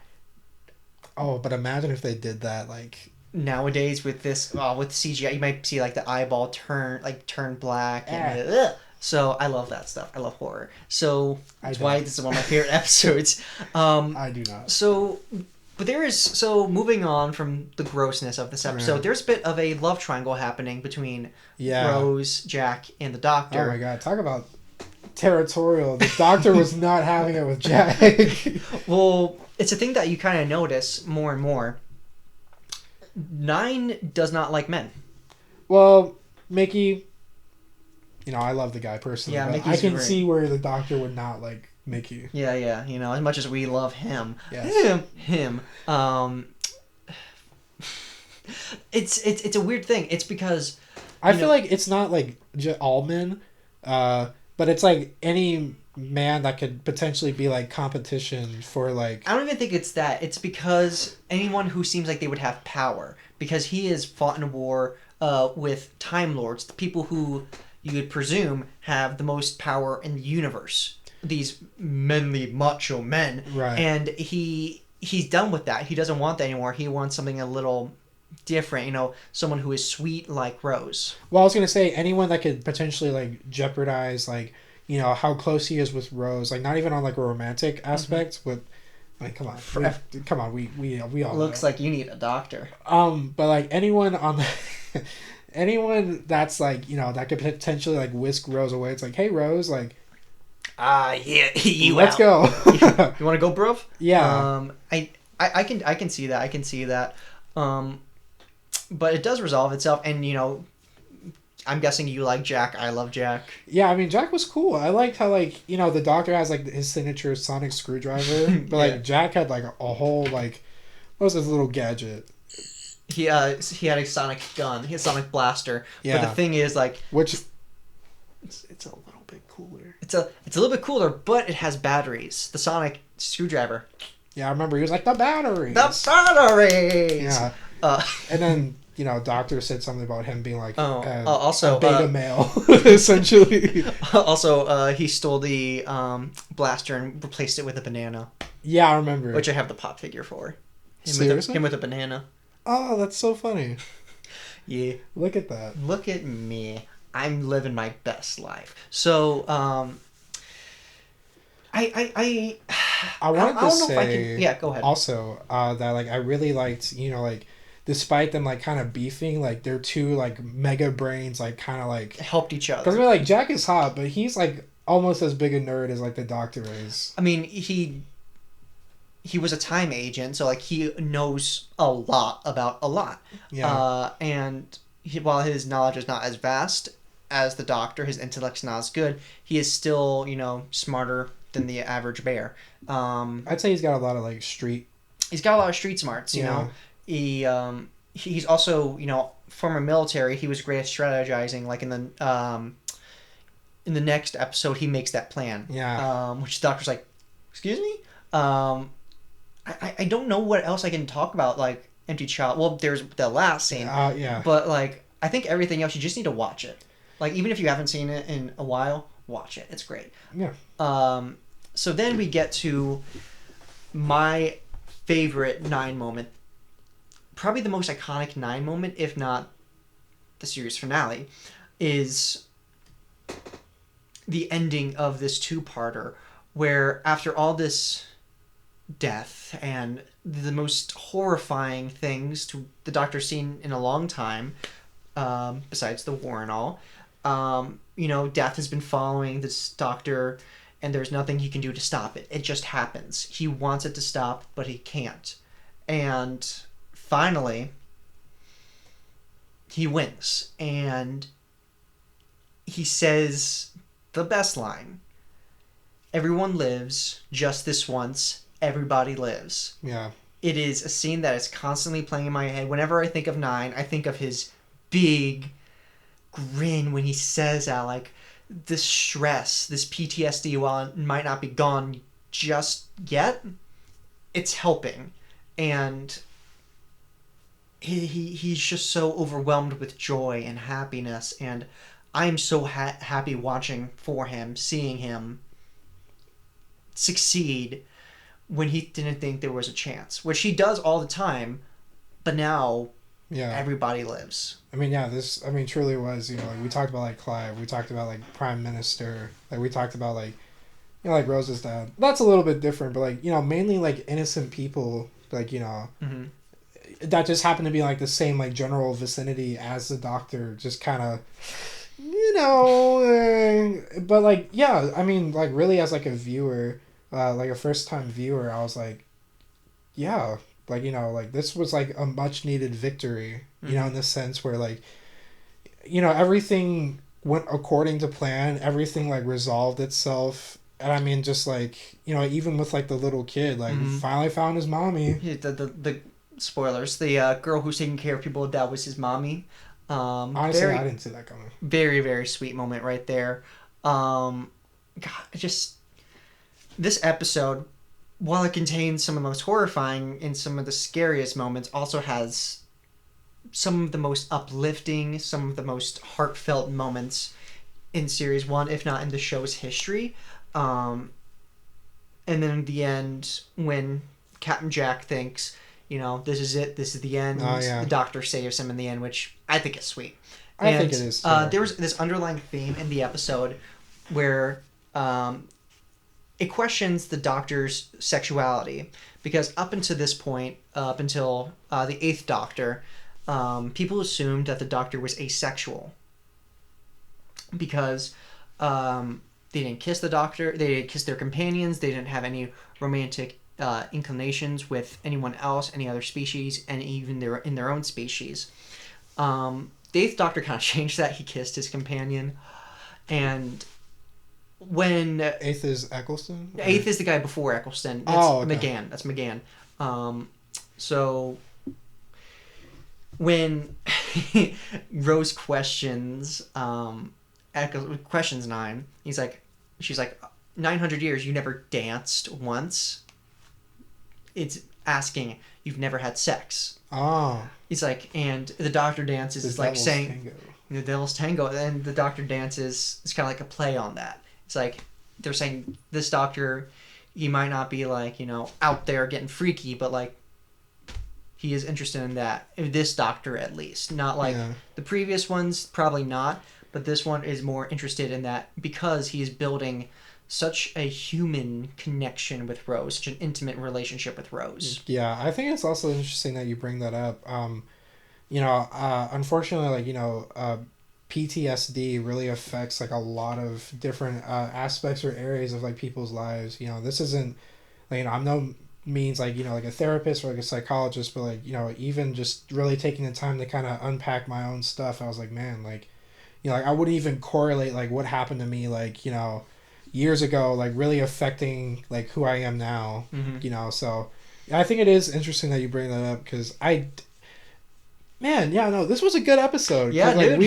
we see, like, multiple sides of, like, the Doctor, you know, and just, like, that's why I don't want to mention it yet, but yeah. We'll get to that. So really good episode. Amazing. So, out of 10... I'll give it a 10 out of 10. I'll give it a 9.9 and Everyone Lives scene a 10 out of 10. Makes sense. Cool. Okay. So then we move to Boomtown. Boomtown. It's your favorite character. It's the Sabine. Remember, it was the that's female right. Sabine. She came back. Well, she stayed. Yeah. And there's not a lot to note about this episode. It's like, all right, we're setting up. Woo boy, the series finale's coming up, and this is the aforementioned alley-oop. The aforementioned alley-oop. Yes. So the only thing I really want to talk about besides Mickey and how great he is has that joke gotten old yet, guys? Let us know in the comments. we're not stopping. So it's the discussion between the female Slitheen in 9 that's really interesting, especially like when they're at the dinner table, and because they're basically going to bring the female Slitheen to her execution, and she is kind of, trying to plead her case, and when that isn't working, she is now like saying, "Oh, so what you're doing is sending me to death. Yeah. Look at my eyes. Well, you guys send me to death." And when she does that, she looks in everyone's eyes, and they all look away. And the constant back and forth between her and 9 sometimes can be really funny, like when she's like shoots the nail, exudes her breath, tries to poison the wine. It can be funny, but it can also like be genuinely like, oh man, like Doctor's not looking too great in this light. Doctor's not looking too great in this light, but then it turns out, oh no, female Slitheen, she's no good. So yeah. Surprise. So this episode also, you get a better sense of like family with this TARDIS team with the Doctor, Jack, Rose, and Mickey. I remember they were all like really hitting it off, minus Mickey. Like before, like they're like nerding out or whatever. It's like, oh, we're gonna park right here, and then we're gonna get all this energy, and boom, away. And Mickey's like, bro. Yeah. No, it's really interesting, but then they kind of like, little brother Mickey, let's go and get some food, buddy. Yeah. Kind of belittling. When you have like these two like omega like big brain characters, and like, Mickey's like, bro, I can hack sometimes, bro. Yeah. It's a good episode. Kind of another filler episode. Yeah. I wouldn't skip it just because I like the discussion between the female Slitheen and 9, and a little bit of that character stuff as well. But besides that, it's a good episode. I would give it probably like a 6. I'd give it like a 7. I like the potential like redemption arc, but then again, it's like I don't know what happens like because of, or like it's like one of those like debates where it's like, okay, like someone that like has done something terrible, like do they deserve redemption? And it's like, well, if they're willing to like put the work forward to like and change. She kind of does get the redemption in the end, because they revert her back to her like an egg form, right? Which is interesting, and it kind of sets up alley-oop for the series finale, because they look into the heart of the TARDIS, which comes back up in the series finale. And it's like, it's also just like, okay, well, like you turn it back into like a baby. We're like, what's to say like it's not going to cause like future in the trouble? Exactly. Is it's nature versus nurture, and we kind of never go back to that, unfortunately. Trouble in the future. I said future in the trouble. Big Trouble in Little China. That's a good movie. So, all right, cool. So it's an okay episode. Probably not an episode we would go back to time and time again, but it's good. It was kind of funny seeing, just Mickey seems so just like he's like, what's going on? Also, he was like, I'm dating this one girl, and Rose was like, what are you doing there? He's like, girl, you're not here. And both of me and you were like, yeah. That's probably the most like valid Mickey moment. Yeah, it's like series 1. It's like, oh yeah, I mean, Rose, you can't really be mad or judgy because you were canoodling with these two hot studs, and Mick was like, and it's kind of like, it goes back to like what I was saying. It's like Rose, like obviously she cares, but like it seems like she gets like so caught up in like the motions. It's just like, when someone reminds her, it's like, hey, like you were once like where I was, whether it be like her mom or like like Mickey or just like whoever. It's just kind of like a but we can talk about that. We'll talk about that later. Yeah. So all right, now we're at the end stretch here. Cool. So we're gonna do these in 2 parts. So Bad Wolf. This is where like they start off in the game shows. I remember. So let me ask you, what was your favorite game show? Oh, my favorite game show. Let's see. It wasn't the chase. It was the wheel, wasn't it? No, it was You Are the Weakest Link. Oh yeah, Weakest Link. That's what it was. It's funny you mentioned the chase because Bradley Walsh does come in Doctor Who later. Oh, really? Yeah, but spoilers. Oh, thanks a lot. This guy.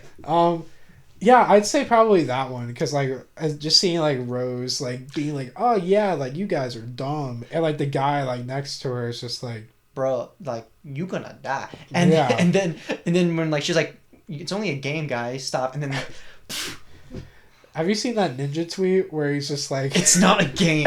Yeah. It's just a game is such a weak mindset. One of my other favorite... We're going to talk about Ninja for a second. One of my other favorite Ninja tweets was like, bro, I just had my hot wife come in topless and give me a sandwich. Yeah, I'm like, okay, Ninja, calm down, man. Drink your Red Bull. Yeah. Dye your hair. But, no, just really seeing like the kind of like the contrast between like, you know, someone so like, you know... true to her nature, like being whimsical, and just like the guy, I can't remember his name. I don't think he had a name. Yeah, just like contestant, whatever. Just be like, I'm gonna save you for last. I'm gonna save you for last because you're an easy target. Yeah, and you're like, damn, you are playing the game. Yeah, I liked the Big Brother one. That was a good one. The clothing one with Jack was okay. I kind of like. I like the ending joke more. Yeah. Also, like when he gets naked. And they're like, you're alive to millions. He's like, ladies, your numbers just went up. Yeah, also he... had that gun. Yeah. But like... You don't want to know. Yeah. Does it like shrink? Never mind. You don't want to know. Okay, yeah. So, I don't want to know. That's fine. Jack's a little bit of a freak, though. He's canonically bisexual. Okay. Yeah. Talk about that actually in the next episode. So, with... this, and it's not really the best social commentary. It's kind of on the nose of like reality shows bad, which like, yeah, I agree with that. But for the time, was it probably funnier? Yeah, I don't think it's gonna age too terribly well. Like in 10 years, no one's gonna know what the Winkus Link is really, unless they bring it back. But like that version, and Big Brother, I guess it's still around. But, like, I think the clothing one might be because, like, there's a bunch of clothing reality TV shows. So right. That just kind of felt like a... like a generic one. Yeah. Like, they didn't say, like, this is a Queer Eye Space Edition. By the way, I love Queer Eye. Jonathan, he's great. It's on my list. Oh, dude, we're going to watch it together. It's going to be great. So, watch out for Queer Eye. Due to Queer Eye coming soon. If enough people request it, we'll talk about it. I don't know. I'm trying to up my game, so. So, back to Doctor Who for a second. We'll talk about Queer Eye next time. So, back to Doctor Who. It's a okay episode. We're introduced to Linda with a Y. Oh. Yeah, she's very sweet. Oh, I really thought she was gonna make it. Yeah, dude. I we'll just talk about this part from the next episode. Yeah. I was watching the TV when that part of the episode was coming out. I was watching you. You were watching me, yeah. I was like, yes. And I made sure, I think I said something like, oh man, I like Linda. And you're like, yeah, me too. and then that happened. I'm like, oh no.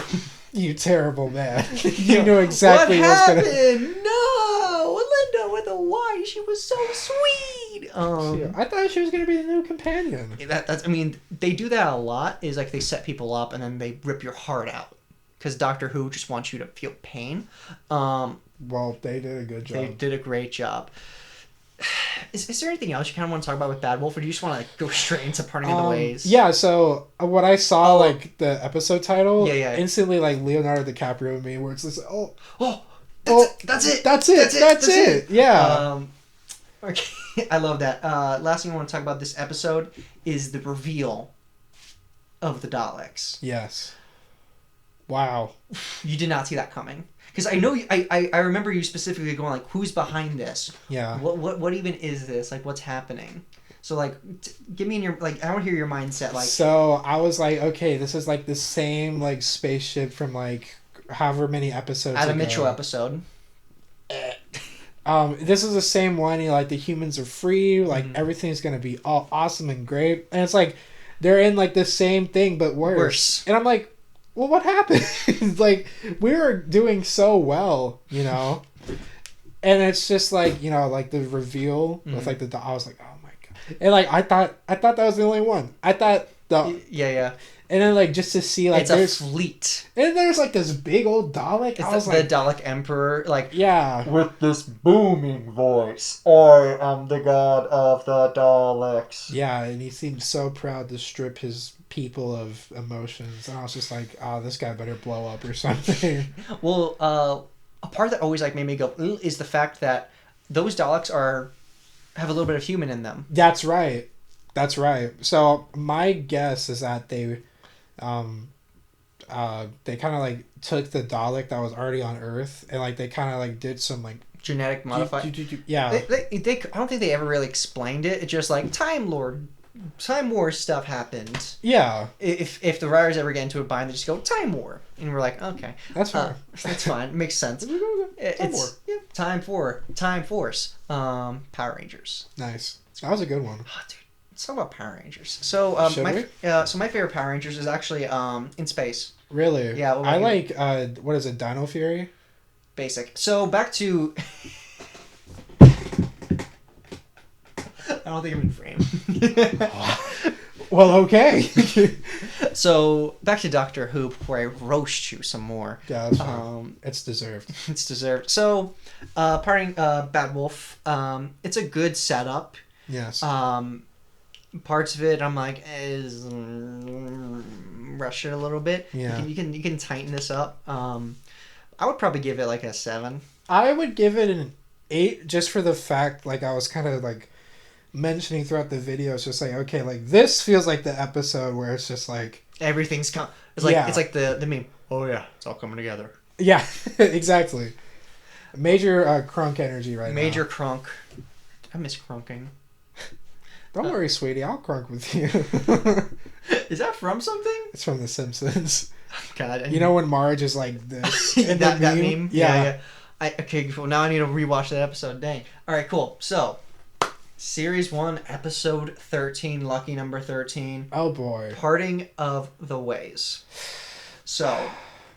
Is there any backstory you'd want to give about this one? Because I imagine there's like... So, there is. I'm not going to... There was never any names said. Well, there kind of is, but I'm not going to name names here. This isn't my platform to do so. This isn't the platform to do so. So, obviously, they had in mind for Eccleston to do more than one series. That did not work out in that case. Unfortunately for us and for the rest of the people who enjoyed his work as the Doctor, Eccleston was dealing with a lot of personal issues as well as executives, higher ups in the BBC. We're not seeing eye to eye with him. Corporate stooges.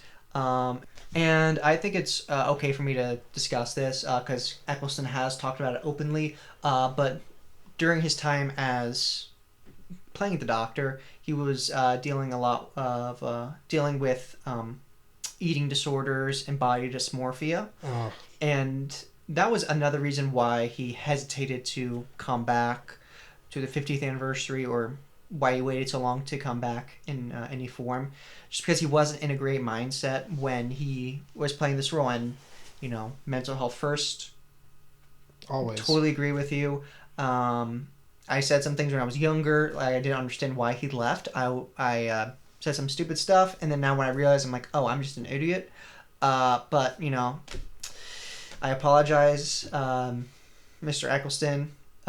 Hope those comments never see the light of day, but, we move on from there. So... I do want to add, as someone that also, struggles with, images, I can completely get that, and, I kind of said this a little bit earlier, but, when it comes to, the TV landscape of, the time, people would dig into you if you didn't fit, a super specific, kind of image. If you weren't, the 2% that could maintain this look, then you were an outlier. Yeah, well, for women having the 0 waist, or guys, 28, 30 waistline. Yeah.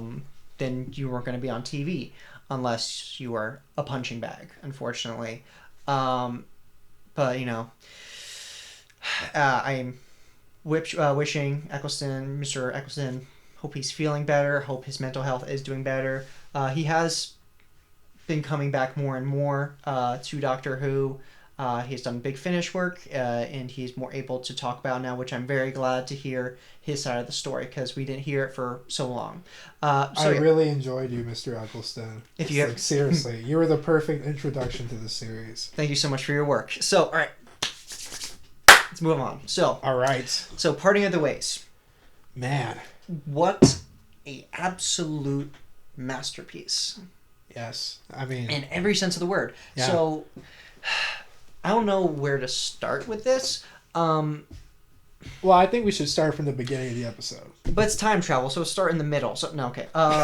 So at the beginning of the episode, we're dealing with the threat of Daleks coming in, and it is palpable. You can feel everyone's fear, and the people who are aware of the Daleks, like the Doctor, Jack, Rose, and a couple of the other people around, are mortified. I mean, they've seen it in action. And the guy that Rose faced in the Winkest Link, he's like, they don't exist. That's it. I don't see them. They don't exist. Just pure ignorance. Pure ignorance and just thinking about himself because he just wants his reward. So they prepare to fight the Daleks, knowing this is going to be a losing battle, but the Doctor has come up with a plan to make, I think it's a delta wave. I could be wrong. It's a energy wave of some sort that will destroy the Daleks. But the only negative thing is, well, there's two negative things. One, it's going to take a while for it to be built, and two, it doesn't have a targeting system. Anything caught in the wave will be destroyed, and that means probably a quarter of the Earth, quarter of the humans will die. So it brings us up to that to the quote from Star Trek, where the needs of the many outweigh the needs of the few, and it is really being tested right now. It's like for those of you guys that aren't familiar with Star Trek, like the trolley dilemma, where it's just like if you could save like 500 old ladies or like one child, what would you do? And it's like the classic the child hasn't lived enough. Do the granny, it's more points. I'm gonna disregard that. But yeah, you could really feel the I remember I was like sitting like this. I was like, dude, like what's gonna happen? Yeah, like you could see all of the hundreds, if not millions, of thoughts going through Nine's head, thinking, okay, if I do this, I do this, I do that, blah, blah, blah. So Jack and the rest of the crew, besides Rose and the Doctor, are trying to get people to join their side and fight the Daleks. And while that is happening, the realization of the situation they're in is starting to go into more with the Doctor, and he's starting to realize, this is kind of a no-win situation they're in. I need to save Rose. So, because he made a promise to Jackie. He made a promise to keep her safe. So, I want to hear your thoughts on, like, when you were watching this live, like when you saw the Doctor face lit up and he was running towards the TARDIS. What were you thinking? I was like, well... Did you think he actually had a plan, or did you think this was like a way to get Rose on the TARDIS so she can leave? This was a way to get Rose on the TARDIS. Okay. I was like... Because, like, the Doctor, while he does, like, show, like, his human side, it also means, like, he can show, like, the less, like... Not, like, manipulative. He lies. Like, yeah. I'm sure it's, like, for the safety. Yeah, right? rule one. Yeah, so the Doctor does lie. And that message that he sent, like, he has the hologram of himself, and where he's just asking Rose to do one thing to have a good life. Like, that's absolutely beautiful. Beautiful scene. I thought it was going to end there, to be honest. You thought it was just going to end with Rose going back to Earth and the Doctor, Jack, and the crew facing the Daleks. Yeah. Okay, that's cool.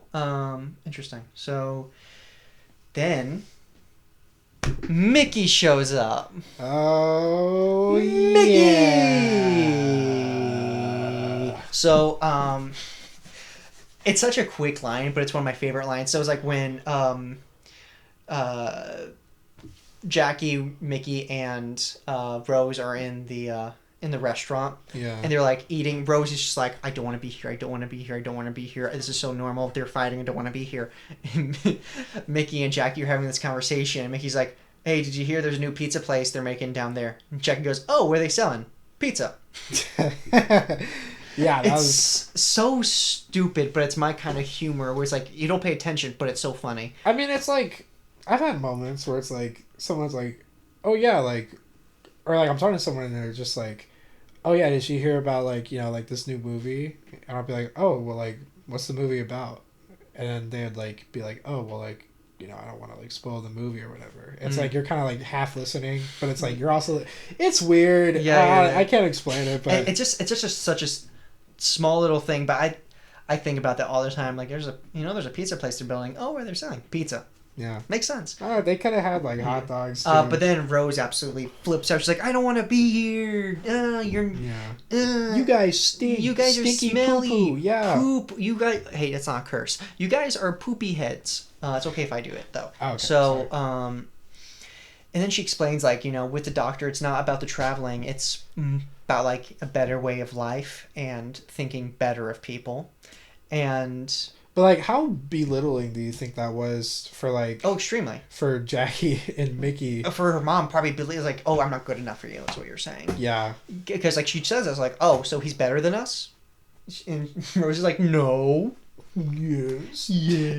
And then Rose and her mom have this conversation, and Rose tells her what happened with her and her dad, like. How she was the one that comforted him, and it's pretty good. Yeah. Pretty freaking good scene. And it's and then we get more of like Jack and the doctor on the spaceship. And yeah, I mean, just like it's kind of a hopeless feeling. So futile. I mean, it's they're working, but. No one thinks this is going to work, least of all the doctor. He's just doing this to do something, to feel like he can change or help in any way, which he probably can't. Right. That's got to be like a new feeling, or if not a new feeling, probably a feeling he hasn't felt since like the Time War. Probably, where he's just like, this is hopeless. Can't do anything, but I best do something, at least. Which is very British if you think about it. Doing something's better than doing nothing. Exactly. So, then it's a silly thing happens where Mickey tries to open the heart of the TARDIS, but in his little car right there, but it doesn't work. And classic Mickey. What I like about this is Jackie comes in with like a big truck, and it kind of sums up Davy's whole era of like science fiction, but blue collar working folk coming together, where it's like it's this super sci-fi, really weird time travel stuff, but also like it's a guy's truck opening the door to a sci-fi thing. Really weird. Yeah, and once again, I mean, like we say this like a lot, but like it really does have like the human like aspect to like sci-fi. It's just like normal everyday people that have gotten a taste of what it's like outside of their world, just trying to like do their best. Exactly. And then we get to the really cool bits of this episode where Rose looks into the heart of the TARDIS and absorbs the time stream, absorbs that, and goes in, saves the day, wipes out all the Daleks. Yes. Like she basically does the Thanos snap to the Daleks. Oh yeah. And I am Rose. Thank you for that. I love that. But then we didn't mention it, but Captain Jack, got shot, was dead, but then she brought him back to life. If you remember that. I do remember. This part right here is another one of the most iconic 9 moments where the Emperor Dalek was talking to 9, and when he was about to plug in the plugs for the Delta wave to start, and he was asking him, "What will it be, Doctor? Coward or killer?" And the Doctor thinks, says, "Coward. Any day." I wanted to get like your thoughts on that, and like from where we started with this Doctor, especially in Dalek, to where we ended up. Like the character progression. What did you think of that? Like how well was that made? So if I'm understanding your question correctly, like from you mean like from the first encounter that we see with the Doctor against the Daleks, his PTSD riddled self. Yeah. To where like he could only think of destruction. Right. And then where he chooses to do nothing, not to fight.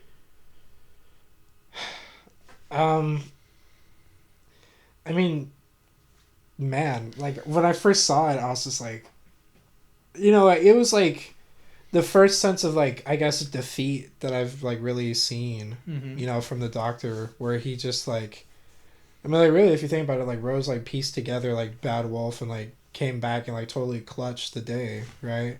But like, it's like the Doctor, like this like powerful, almost like omnipotent like being of a sense, just really just like facing adversity, in the form of like this big Dalek, like, it really also, I wanted to mention, it's like, like I like how the Doctor felt. If I were the Doctor, like just with like the whole Time War happening, and then just like, supposedly seeing like the last surviving member of the enemy team and like being the sole survivor of your team, only like a short span of time and then later they're back and you're still the only one, and I mean, yeah, I'd probably fold under pressure too. Yeah, so I kind of have a different viewpoint of that, where so this Doctor obviously fought in the Time War, has done atrocities, he caused genocide on the Daleks and to his own people. And his decision to say no, to say, I'm going to be a coward, today I stand and do nothing. Yeah. Shows that he has grown from someone who is scared, someone who is terrified and who regrets their actions, their choices that has led them to this moment. And it hasn't made them forgive what they have done, but they have learned from their experience and have become stronger because of it, and they choose not to fight. They choose life in the end. Yeah. And luckily it works out for him in the end, because again, Rose comes in and goes, I am Rose. I mean, hate only perpetuates hate. Hate only perpetuates hate. Killing just causes more killing, doesn't bring I didn't want life. it to seem like I was calling like the Doctor like a coward, but like I can see. Well, he calls himself a coward. Yeah, well, like I think coward in the sense of like, knowing that like, what you're doing is like, probably not like, It's not the greatest thing. Not the greatest thing, but like still, I guess it's kind of like live another day mentality, but I don't really think that applies here.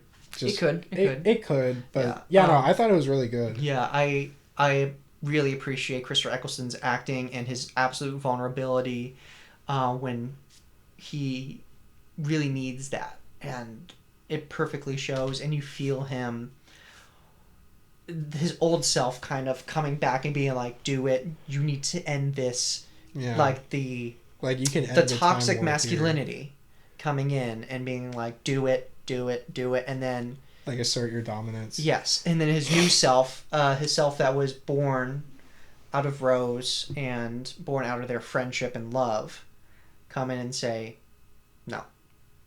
And that's kind of why I still have so many fond memories of 9, is because we get to see that growth in front of our eyes. It's the same reason why I love 12 so much, is because I love characters with character development. And that's one thing that kind of lacks in Doctors. Mostly the character development is with the companions, which is a shame, but... is 12 Peter Capaldi? 12 is Peter Capaldi. It's... cool. But yeah, so overall thoughts on Parting of the Ways. Do you have anything else you want... Oh, I almost forgot to mention that was his last episode, and when he regenerated he turned into Mr. Tennant, the 10th Doctor himself, David 10 Doctor. So also they totally left Jack. They didn't know he was alive. Well, yeah, but didn't even think.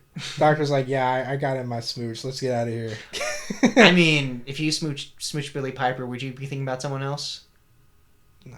That's what I'm saying. So, what did you think of his end monologue? Because that's kind of a common occurrence with regenerations. Is there is a big monologue, big speech that the Doctor gives, and then new person. I liked it. It's just it wasn't like, oh, Rose, I'll never see you again. Mm-hmm. At least not in this form. Which, I think he does say something along those lines. He does say something kind of similar where he's like, you'll be seeing me, but I won't be seeing you. Yeah. And, I think it's bittersweet, because, it's, the way I see it, it's, you reconnect with, a friend after, so many years and, stuff has changed. You guys kind of go, your separate ways, but, when you come back, there's still, similarities, or, you guys can look back on the fond memories. But, the thing about it is you're not always going to be that same person that you once were. Mm-hmm. And I think this is kind of you are. I'm going to bring back what you just said in a later date because that's hilarious in context to what I'm thinking of. Yeah. Well, I'm kind of smart, but really it's one thing I learned in therapy is that you're constantly the person you are now, but you're also the person that future. You're gonna be. Yeah. Because you're whether you eat a bowl of cereal or you start taking care of yourself, fitness wise, or just I don't know, maybe even you use the bathroom, right? Yeah, all these things that we really kind of people might say oh, that's just me waking up and doing stuff. Mm-hmm. You're really kind of walking towards that new person. You're being a new person because the old person as nice or as mean as they were, that's in the past. Yeah. And you got to keep moving forward, and that is exactly what 9 does. He turns into 10. And you did hit the nail on the coffin when you said it's bittersweet. One, because we're saying goodbye to someone super early, just when we were getting to really like him. We already liked him, just when we were getting to really know him, he's gone, which kind of makes this run of Doctor Who really special for me. It's because we just got to a point where it was okay, now here we go, and then yeah, I mean, it's lucky that we do get a little bit more Eccleston.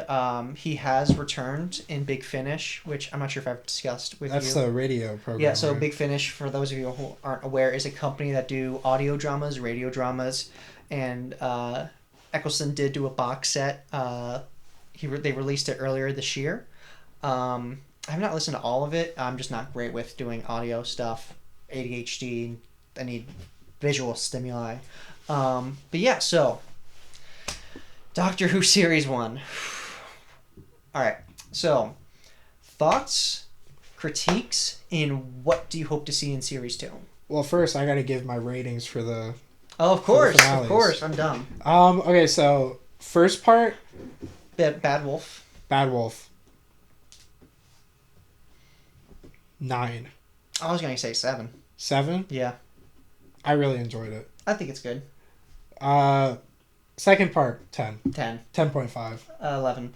Yeah. 69. So, alright. Got out of that way. So, yes. Thoughts, critiques, what you want to see in Series 2? I know one of my common critiques was that... Mickey! Oh, boy, Mickey. More Mickey. Well, Mickey aside, it's kind of How can you... It's Mickey who? Yeah. Anyways.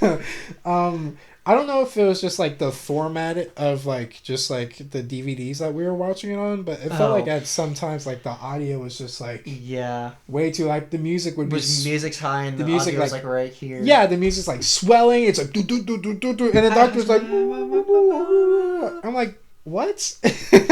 Yeah, I'm not too sure if that's a problem with later issue DVDs, Blu-rays. My original DVD that I've long since lost. Whoops. I'm pretty sure it was all like fine. Like I could hear them. Yeah.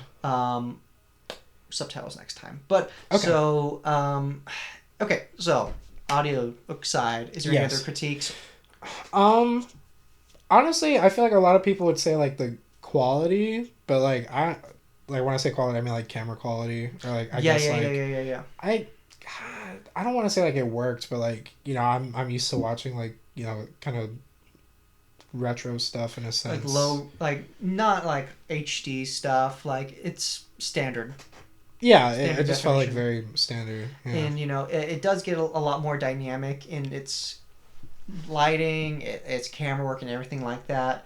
But I do feel like it does suit because it's series 1 is a very urban style, very like humble start. So it doesn't really need all that craziness. Yes.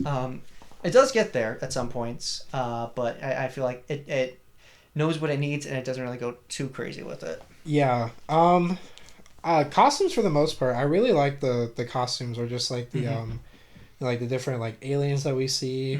Mm-hmm. So standout alien design besides the Dalek.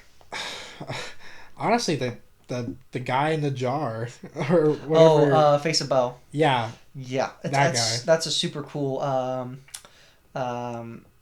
design and how they did it, and you might be seeing more of him. Really? Yeah. Oh boy. Bo. Oh Bo. Face of Bow. I also really liked. Oh, this is something I didn't mention, but when I was saying how like the news reporter like on the ship or whatever, like the lady that like moderated like the stream. For which episode? Adam Mitchell gets the head implant. Yeah. The braid person. Yeah, well, like I feel like, in the finale, like we see someone that's like, being used to like fuel this ship. I thought it was gonna be the lady with the braids, but it turns out it was just. It was someone that the Daleks enslaved. Yeah, and I was like, they could have done something with that. They could have, but she would have been like 100 years old. That's fine. That's fine with me. That would have been interesting to see her come back in just that form. Yeah. Interesting. And all right, what are some of your hopes to see in series 2? I'm looking forward to meeting new companions, but at the same time, it's like I kind of don't want to say bye to Rose. Mm-hmm. I know it's gonna happen, but who's to say? Let's see. Donna Noble series 4. Spoilers. Spoilers. Interesting. Spoilers. But I don't know. I want to see like how, just like how similar like 10 is to 9, but also like what he brings to the table. I think that's kind of interesting. Is there any like particular times that you want to see like certain events in history, certain I don't know if they did like Pompeii or like moments like before Pompeii erupted. That'd be kind of cool, or like anything kind of like, because I feel like they did a lot of travel to like the future, but like not too much when it comes to like the past. I noticed series 1 is Earthbound. Yeah, and that's a great game, by the way. Anyways, Mother Tale. Hey, this guy gets it. Okay. Yeah, he's in his underwear in the Japanese version. That's all I know. Yeah. And also there's like a fetus of some sort. Oh, talk about scary villains. That guy gave me that. When you were up at like 3 a.m. watching Doctor Who, I was up at 3 a.m. playing Earthbound, fighting that guy. Yeah, but what are we talking about now? Doctor Who or Earthbound? Okay. Anyways. Dino Thunder fan. Something wrong with Dino Thunder. I like it. I just wanted to hurt you a little. I'm sorry. Yeah. So, that is our review of Series 1 of Doctor Who. If you liked it, please give this video a like. If you like Kasir, I'll link to his YouTube channel in the description down below. If you have any requests for me or me Kasir to do, we will definitely look at the comments down below. And expect to see episode 2 probably in like a couple months, sometime like that. Yeah. Whenever life gives us time. What are you doing tomorrow? Nice plug-in. If it's come true, here's a picture of me with Christopher Eccleston. Wow, he's so much taller in person. Wowee. So handsome. So handsome. I'm going to Dragon Con tomorrow, and hopefully he still shows up. Are you gonna give the people a little tidbit on what you're gonna dress up as, or? I mean, they're gonna see it in the photo. I'm gonna cosplay as Nine. Particularly, actually have this one. It's the red V-neck. Ooh. It's right there, actually. It's in that pile of clothes that I haven't dealt with in a couple weeks. But it's okay. All right, guys. But thank you so much for checking out. Please consider subscribing. Bye. This was fun. Don't be too mean to me.